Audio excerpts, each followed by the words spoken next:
Hi, you guys. Welcome to Audrey's reading area. Yup, it's 5 o'clock and I am here for you. Today is Educational Tuesdays. And so I have a very fun and exciting book that's educating that I'll be reading to you. Yes, this is a Library of Congress book, Inventors. A book of inventors. Now, I have not previously read this, so let's see what this book has to offer for us. And first, don't forget to hit that like button. Don't forget to hit that share button and share this video with everybody so everybody gets to hear me read these fun, exciting books like this.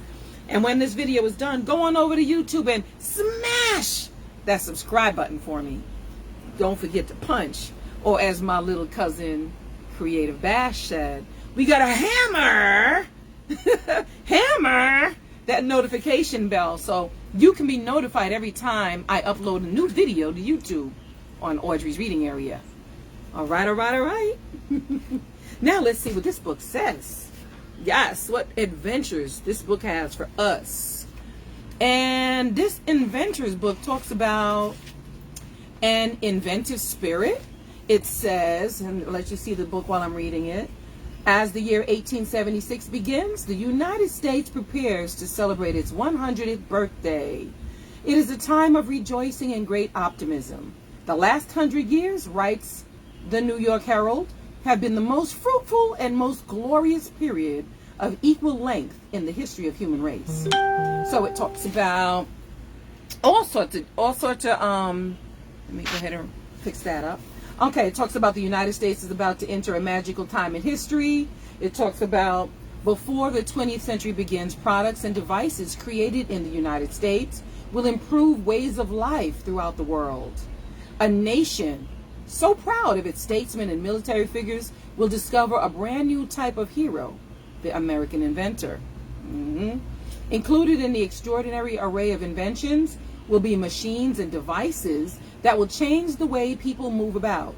New modes of transportation will make traveling long distances easier than it was ever thought possible. So imagine, like back in the days, has anybody ever heard of Little House on the Prairie, when they rode the horse and buggy to everywhere they had to go? And now we have airplanes and trains. Imagine. Yes. So where do all these inventors come from? A foreign observer wonders. They have conquered the land and reached for the sky. Is there nothing they will not seek to change? Like these, yeah. See that? I don't know if you can see. Yes, like that. That airplane. Products of invention. Okay, products of invention. This is one of the first and most important devices developed in what will later be called the great age of American invention, is the telegraph. It was created by, they say it was created by Samuel F.B. Morse, who began work on his invention in the 1830s. He received a patent in 1844. So the telegraph allowed messages to be sent via pulses of electricity carried from one terminal to another over wires. Yes, Morse, his name is Morse. Wow, so that makes me think about, let me read first and then I'll say it. Morse makes his invention practical for even the youngest users by also inventing a system known as, and that was what I was going to say, the Morse code. So this is the guy that got the Morse code from. Yes, Samuel F.B. Morse. The Morse code that permits a person to send a telegraphic message by tapping out a series of clicks with pauses in between the clicks on a simple transmitting key. And it sends a signal like, let's say that you need help, but you can only tap. You have no way of letting them hear your voice. You just tap out a message. Morse code. Yes. The American invents as the Italian paints and the Greeks sculpture, right? Italians are known for their paintings, the Greeks are known for their sculptings, and the Americans are known for their inventions.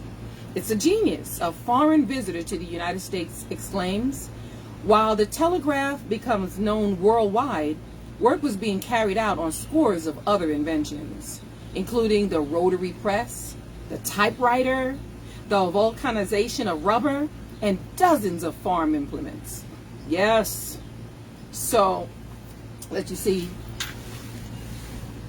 some pictures here of like the sewing machine here. Yeah.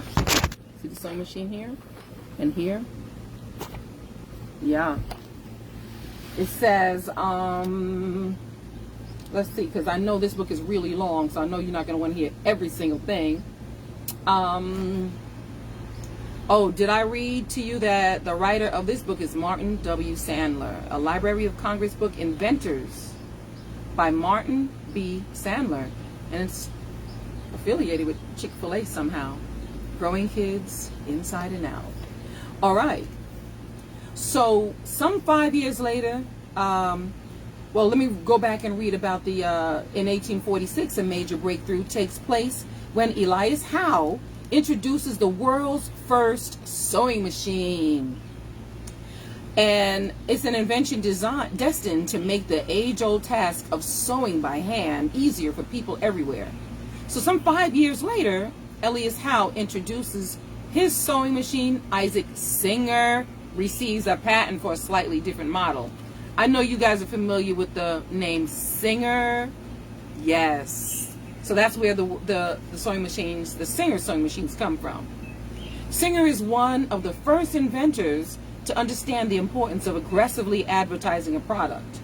He introduces new sale techniques, such as allowing customers to purchase his machine through time payments. Yeah, making payments. Singer also realizes the enormous potential for foreign sales. Soon, advertisements for his product appear in nations throughout the world. Wow.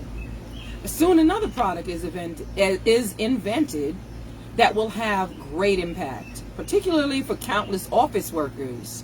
Since the early 1700s, inventors around the world have been attempting to create a practical writing machine.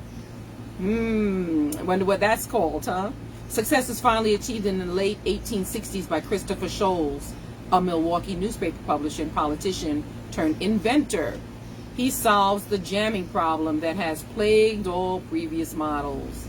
Along with fellow inventor Carlos Glidden and their financial backer James Densmore, Sholes receives a patent for the typewriter. Yes, he made the typewriter in 1868.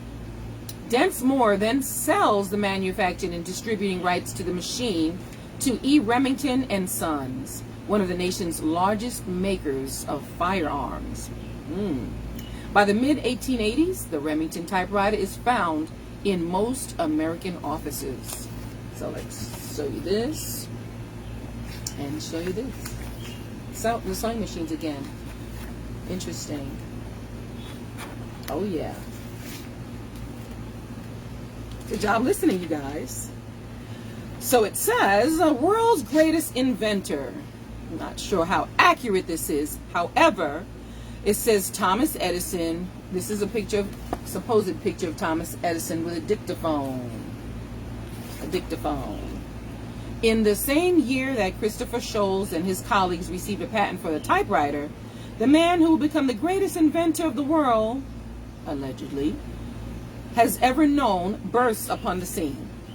Thomas Alva Edison is only 21 when, in 1868, he receives his first patent for an electrical vote recorder. Before he is 30, he develops an astounding array of devices, including the mimeograph, the dictaphone, improvements on the telegraph, and one of the most important of all his inventions, the phonograph. Yes, all told, Edison patents more than 1,000 inventions, leading to the emergence of more than a dozen new industries. Wow.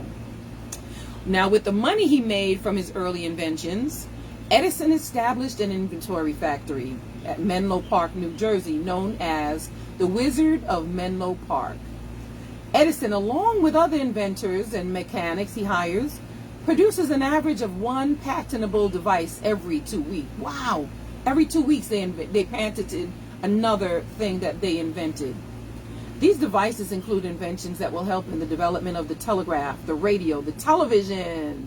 Among them, too, is a motion picture projector that paves the way for beginnings of America's giant movie industry.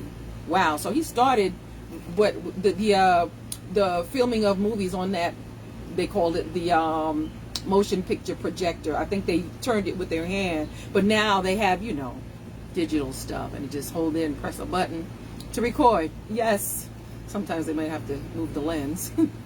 Edison's list of accomplishments is remarkable, but it is the electric light bulb that brings him his greatest fame and transforms ways of living like no other invention. Since the days of Benjamin Franklin's experiments with electricity, American inventors had been attempting to produce artificial light by passing electricity through a thin filament in a vacuum tube. So in 1877, allegedly, Edison and his Menlo Park assistants began to work on this challenging project. Late in 1879, they hit upon a carbonized filament that glows brightly in a vacuum tube for up to 40 hours. So they created a light bulb. Between 1879 and 1882, Edison invented screw and socket lights, when you screw in the light bulbs, the switches, meters to record how much electricity is being used, and improved dynamos, along with other items needed for a system capable of delivering electricity to the nation. Wow. Lighten up the nation. Yes. So, we have Hot House of Activity. I'm going to have to skim through because this is a really long book, and it talks about garagement. It says other innovators turn America into even greater hothouse and inventive activity. Garages and basements are converted into workshops and primitive labs where every type of contraction imaginable is made. So they've been making all sorts of devices and inventions in their basements and stuff, in garages. It says from self-propelled hobby horse to a treadmill, with which farm animals generate electricity while housed in their stalls. So they had the treadmills that they would run on that produced electricity. Interesting. So many of these ideas included one for making swimming easier. We all know I like swimming. And another for a trolley car in the shape of a horse to avoid frightening real horses. Don't want to scare them. Are never developed beyond the blueprint stage, but they all add to the ever-increasing notion that with the right new twist, the right tools, and some luck, almost anyone can invent something that will bring fame and riches. So if your dream, by the way, is to become an inventor, go for it. Go for it. I've had some students, I used to ask, well, I still ask my students what they want to be when they grow up. And I had a student that was kind of shy, and he was like, no, I don't want to tell you. I don't want to tell you. It was like he was ashamed of what he wanted to be when he grew up. So I talked to him, and I got him to finally say he wanted to be an inventor. And I encouraged him, and I said, listen, never be ashamed of what you want to be. Go for it. Do it.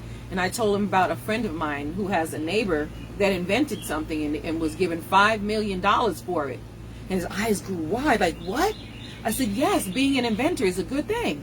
So if you are one of those people, one of those students, or one of those people that think about inventing things, I say go for it. Invent it. Go for it. There's a lot of useful inventions that you can make for everybody. It'll be useful to everybody. Believe it or not, how about those, just like the wee-wee pads that they have for dogs. When you have a dog and you want to train it, and you put the pad thing on the floor, those made a lot of money. How about those Post-its, those little Post-it stickies that you write on and you pull it off and you stick it to thing? Somebody invented those. Made a lot of money off of those. Trust and believe, being an inventor is not a bad thing. I think it's a great thing. So, although I'm not able to read everything in this book, I'm going to read what I can. It says, well, it talks about Bell, and I think that's an important, I think it's Alexander Graham Bell who invented the telephone. Let's read about that. This is, by the time the nation celebrates its 100th birthday in 1876, a host of American inventors have made their mark. At the Giant Centennial Exposition in Philadelphia, More than 12,000 awards are given out to innovators such as Cyrus McCormick, inventor of the mechanical reaper, Alicia Otis, inventor of the elevator, George Westinghouse, developer of the air brake.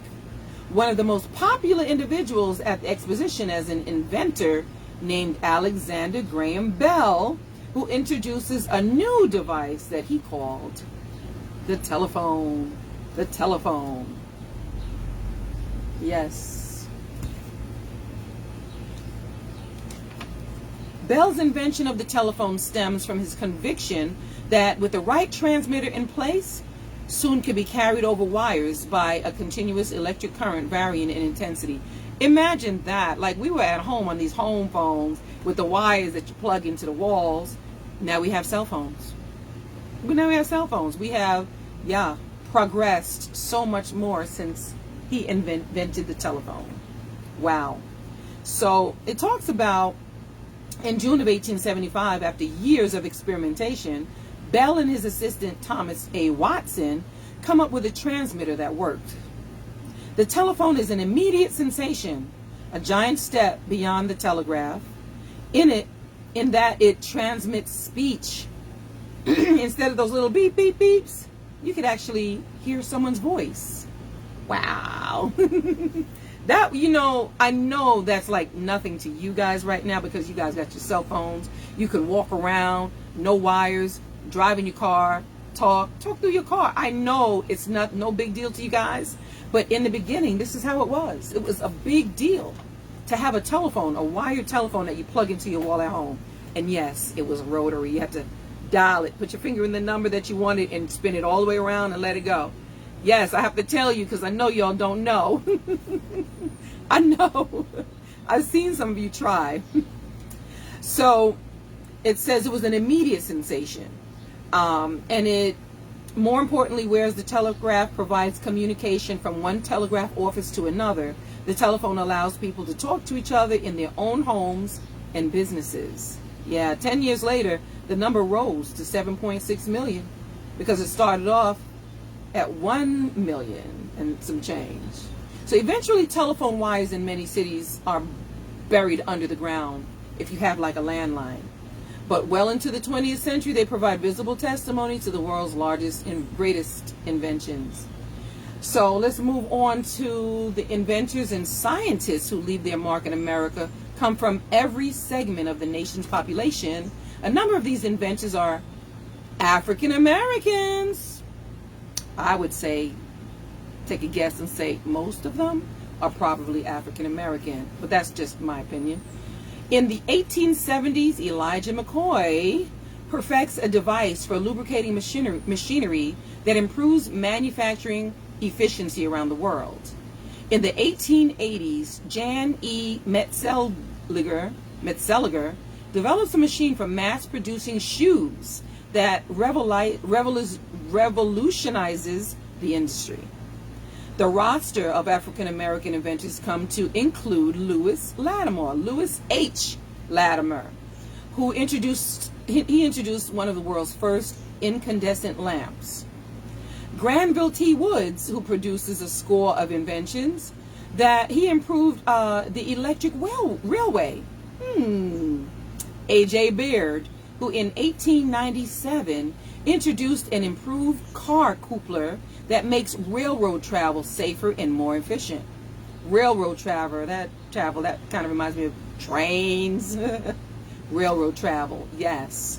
It says, the world of medicine benefits enormously from the innovations of Dr. Daniel Hale Williams, who in 1893 performs the first human heart operation. Did you hear me? Dr. Daniel Hale Williams, who in 1893 performed the first human heart operation. And Dr. Charles R. Drew, who revolutionized the medical profession by inventing a method of extracting and transfusing blood plasma. Yes, I donate blood plasma, yeah.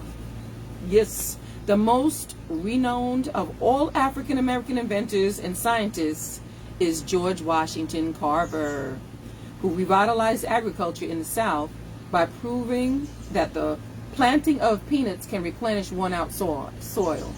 Carver then introduces scores of important products that can be made from the peanut crop. Carver, second from the right in this picture right here, might be your second from the left. Carver, yes, is also credited with performing another vital service, spending long hours working with African American students and introducing them to the world of science and invention. How cool is that? Spending time helping people develop their inventions. So I'm going to show you this page first, and I'm going to read it. The Wonder of Steel. As the last quarter of the 1800s begin, the pace of American inventions gains even greater momentum. That means it was going faster. Many of the inventions that follow are made possible by a developer in the steel making process pioneered in England by Henry Bessemer and in America by William Kelly. So steel allows for the buildings of a variety of machines that come to dominate the American landscape. So it talks about that, the machinery and the metals and new and efficient methods of manufacturing steel. Talks about, as the 1800s draw to a close, inventions have made life less burdensome for millions of people. Americans who have always been characterized by hard work begin to find more time to play. Okay? Throughout the nation, enterprising businessmen built giant playgrounds called amusement parks. I know you guys know what amusement parks are, and filled them with inventions designed to bring pleasure and thrills, like rides like this, roller coasters and stuff, right? Made by the metal of these inventors. The progress brought to life by this inventive spirit is celebrated in the world's fairs and expositions held throughout the nation. Along with displays of new machines and new devices, these fairs and expositions also introduce new marvels of amusement. The most spectacular of all is unveiled at Chicago's Columbian Exposition in 1893. It is George Ferris's, and that's where the name Ferris wheel came from, you guys. His name is George Ferris. His giant revolving wheel. That's the picture that I showed you. Giant evolving wheel standing 264 feet high and holding 60 passengers in each of its 36 cars. And that's why they call it the Ferris wheel, because George Ferris invented it. Wow. I just learned something new too, you guys. So we have a lot of different things in here. The inventions just keep on coming. Between 1875 and 1900, the web printing press, the linotype machine, the adding machine, the fountain pen, or ink pen. Well, it was a fountain pen that uses ink. The safety razor, the electric welding machine, and many other devices are all introduced. These advances are recorded by another miracle of the age. The camera. Camera was invented. Yes. So the first form of photography is called, oh my goodness, this is a hard word to pronounce, and I'm going to try. It's spelled D, you can write it down if you like, D-A-G-U-E-R-R-E-O-T-Y-P-E. Daguerreotype. And I'm not sure if that's correct, but I tried. Daguerreotype, named after the Frenchman Louis Daguerre, who in 1839, he successfully captured a permanent photographic image. Took a picture.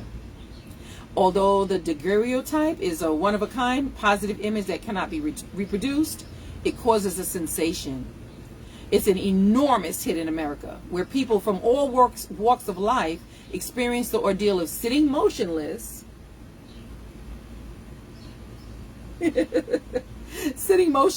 motionless before the camera for up to 20 minutes to have their likeness preserved or picture taken. Within 12 years, the daguerreotype is made obsolete by other forms of photography. Like, we can even take pictures with our cell phones now. We really didn't even have that like 20 years ago. You know, we had to use our cameras and pose like this. We don't have to sit there for 20 minutes. Imagine if I have to sit there like this for 20 minutes. just to have my likeness, yes, copied. So we have a dry plate that was introduced in 1880, relieving photographers of the burden of having to develop their negatives immediately. So the cameras have come a long way. And I'll show you some of these pictures here, but we will move on. And again, this is a Library of Congress book, Inventors. Yes. Travel time. Wow. There is not a man here, says a senator from New York, who does not feel 400% bigger in 1900 than ever before. Bigger intellectually, bigger hopefully, bigger patriotically. It is an optimism fueled by the extraordinary changes that have engulfed the nation. And nowhere are the changes more profound than in the way Americans move about. So they're going to talk about the transportation, basically. First with the steamships in the 1700s. It says in 1807, Robert Fulton, building on the work of an earlier inventor, John Fitch, he navigated his steam-driven vessel, the Clermont, up the Hudson River from New York. From New York City to Albany, yeah. So within 30 years, America's great rivers will be filled with hundreds of steamboats because of that. We also have the invention of bicycles. Bicycles. It says, among its many attractions, the Philadelphia Centennial Exposition of 1876 introduces Americans to a newly improved chain-driven two-wheel bicycle. It is the beginning of a love affair that remains with us today. We still ride bikes.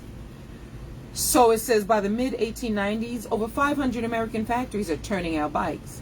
And in garages and workshops across the nation, mechanics and tinkerers are experimenting with new ways to make bicycles faster and more comfortable. Yeah, they've done it. The bicycle, but not only provides exercise, but it allows people to explore the countryside and visit nearby towns. Yes.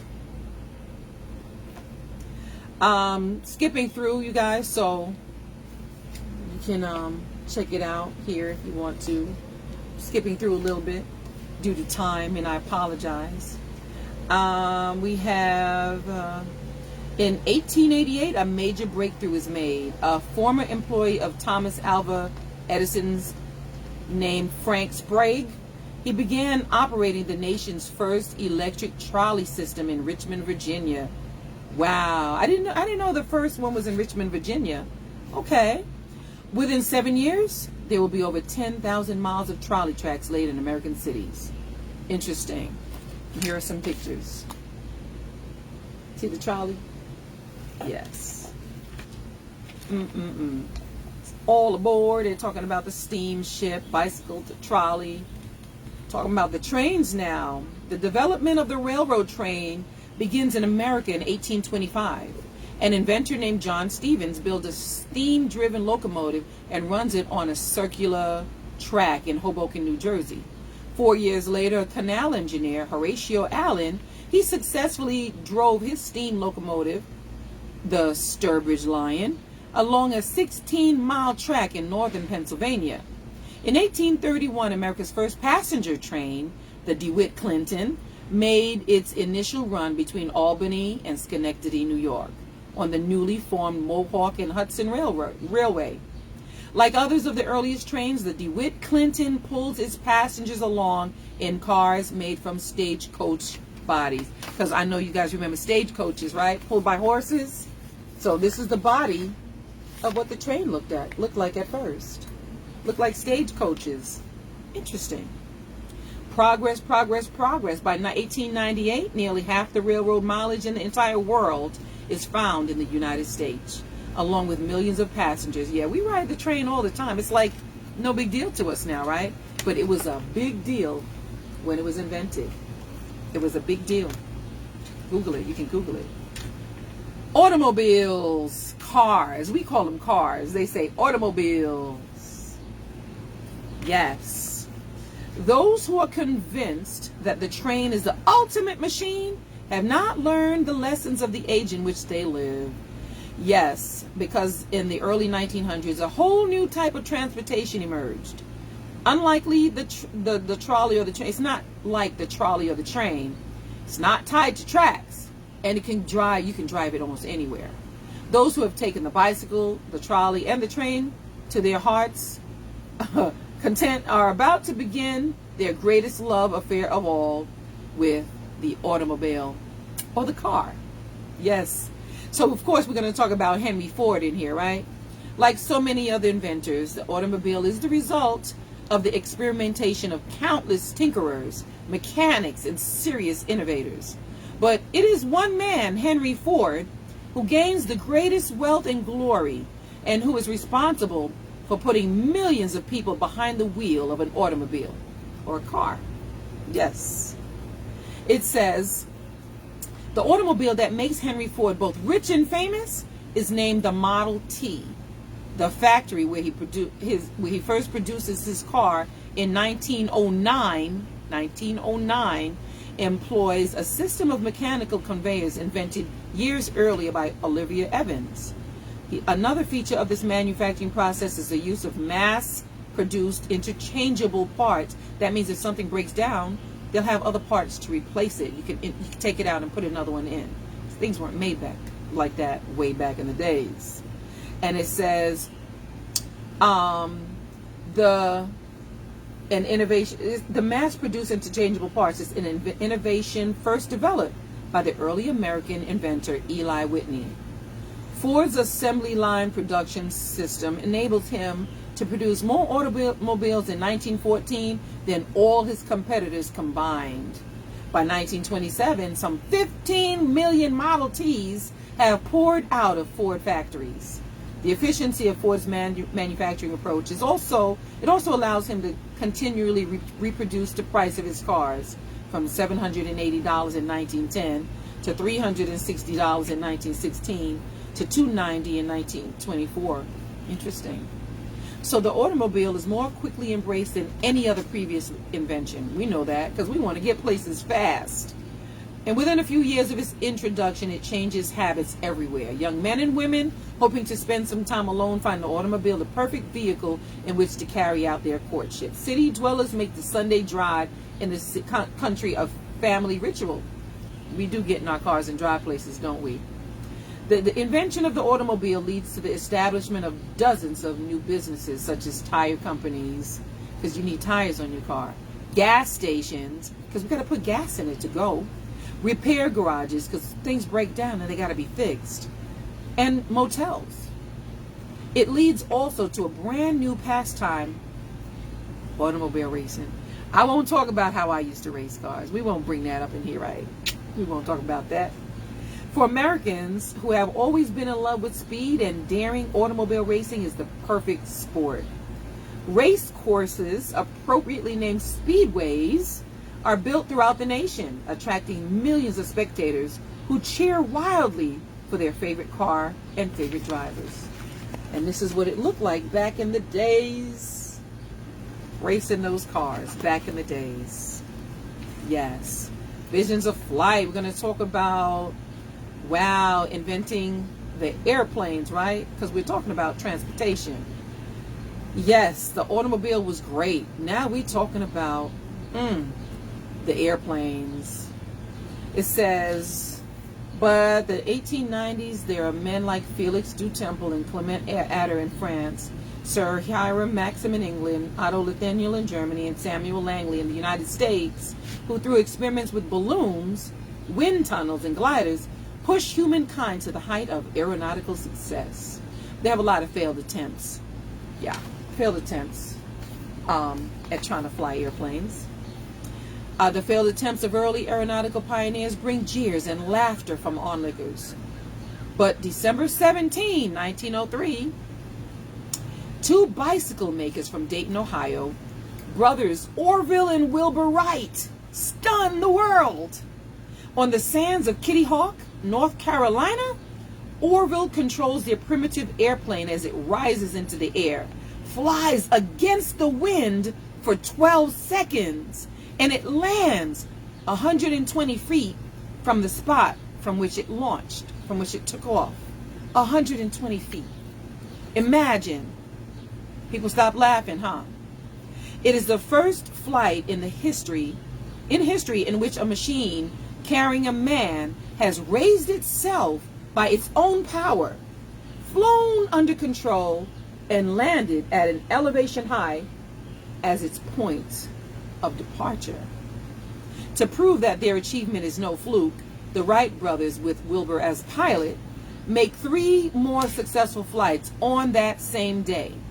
The brothers will push aviation forward with other historical flights, including the successful trial in 1909 of a plane carrying a pilot and passenger 125 miles at a speed of 40 miles per hour. Wow. The Wright brothers joined the ranks of America's most honored heroes. Yes, flying is popular now. You guys know that. Although the Wright brothers' achievement at Kitty Hawk comes to be recognized as one of the milestones of history, the world is not immediately launched into the air age. 2 years after their initial success, the Wrights remain the only persons to have achieved powered flight. But by 1910, brave pilots in the United States and abroad have taken to the air. Yeah, slowly but surely, the sight of the astounding new airborne machines and of pilots, male and female, preparing to launch themselves into the skies become less shocking. Yeah, so everybody was trying to be a pilot back then, but now everybody can be. If you want to be a pilot, you can. Yes, you can. The aerial accomplishments realized during World War I inspired further technological advances, and less than a year after the conflict ended, a regular airmail route was established between New York and Chicago. So it was flying back and forth through New York and Chicago. But like the Wright brothers' initial flight, it is a single event that most dramatically advances the future of aviation. Yeah. Yep. Yes. In May of 1929, a 25-year-old aviator named Charles Lindbergh, competing for a $25,000 prize, takes off from a small airport on Long Island, New York. He is heading for Paris, striving to become the first person to fly nonstop across the Atlantic alone. Some believe the greatest role of the airplane will be as a weapon of war. In 1914, that theory is put to the test as World War I erupts in Europe. During the first 3 years of the war, German and British aircraft compete for rule of the skies. Everybody wants to rule the skies. They're in their planes and everything, just trying to rule the skies and just win and bomb everywhere, I guess. They just wanted to run things, right? It says, almost immediately after the United States joins the fray in 1917, its military leaders become aware of the powerful impact that airplanes are having through the attacks from the air. Artillery spotting and troop support. An intense effort is launched to build planes and a military air service. 33.5 hours later, after battling wind currents, fatigue, and doubts about his precise whereabouts, Lindbergh lands. He landed at his intended destination. Wow. Wow. Lee Bourgard Airfield, outside Paris. It says 100,000 wildly cheering Frenchmen illuminate the airfield with their automobile headlights to aid the young flyer's night landing. When Lindbergh arrived back in America, he is given the greatest hero's welcome the nation has ever seen. The extraordinary attention his flight achieved set the stages for the development of commercial aviation. It's an industry that blossomed in the 1930s. So the end. Talked about that, but we all know we have these airplanes that fly regularly now, on a regular, that hold a whole lot of people on board. So the book ends here. That's where it ended. It does talk about Dear Chick-fil-A family. Chick-fil-A cares about, people and the development of the children. So that's why they are involved in this, I'm guessing. But thank you guys so much for listening to me read fun, exciting, and yes, educational books like this one. Thank you, thank you, thank you. And don't forget, you guys, Don't forget going over to YouTube and smash that subscribe button for me. Go ahead and punch out or hammer, as Creative Bash says, hammer that notification bell so that you can be notified every time I upload a new video to YouTube, like I'm going to do tonight. Yes. Now, shout out to my people. Shout out to, let's scroll up. My mom, her name is Beverly. My mom is here every day and supports me. Thank you, thank you, thank you, Mom. My cousin Carolyn, whose house I am at right now in Ohio. Yes, I'm in Ohio. Thank you, thank you, thank you for your love and support. Sheena G. Sheena G. I just love shouting out your name. Sheena, thank you so much. Loves and kisses. Thank you so much for your support. Always supporting. Always. And to everybody else who may be on here, I got my girl Cece, my girl Michelle. She's always supporting. I got Maxine. She supports. Thank you guys so much. You know I got to say a special shout out to my cousin Ellie and my friend Victoria, who every single day shares my video on their page so that everybody can get to hear me read fun and exciting books like this. Yes. And it actually helped me get more people subscribed to my channel, Audrey's Reading Area. So I thank you, thank you, thank you so much for everybody's love and support. Thank you guys so much. Sylvia is another person that I will be thanking. Thank you so much, Sylvia. Love you, love you, love you. Thanks again, Melissa. I'm going to shout out to my girl, my cousin, Melissa. She allowed me to put Creative Bash on with me the other day so that he can have his YouTube experience. Thank you, thank you, thank you for allowing me to have my special guest, Sebastian, also known as Creative Bash. I gotta say Creative Bash, or he's gonna get me. Thank you guys so much, and I will see you again tomorrow, right? Live at 5. That's live, L-I-V-E. Live at 5 tomorrow. Here at Audrey's Reading Area. See you soon.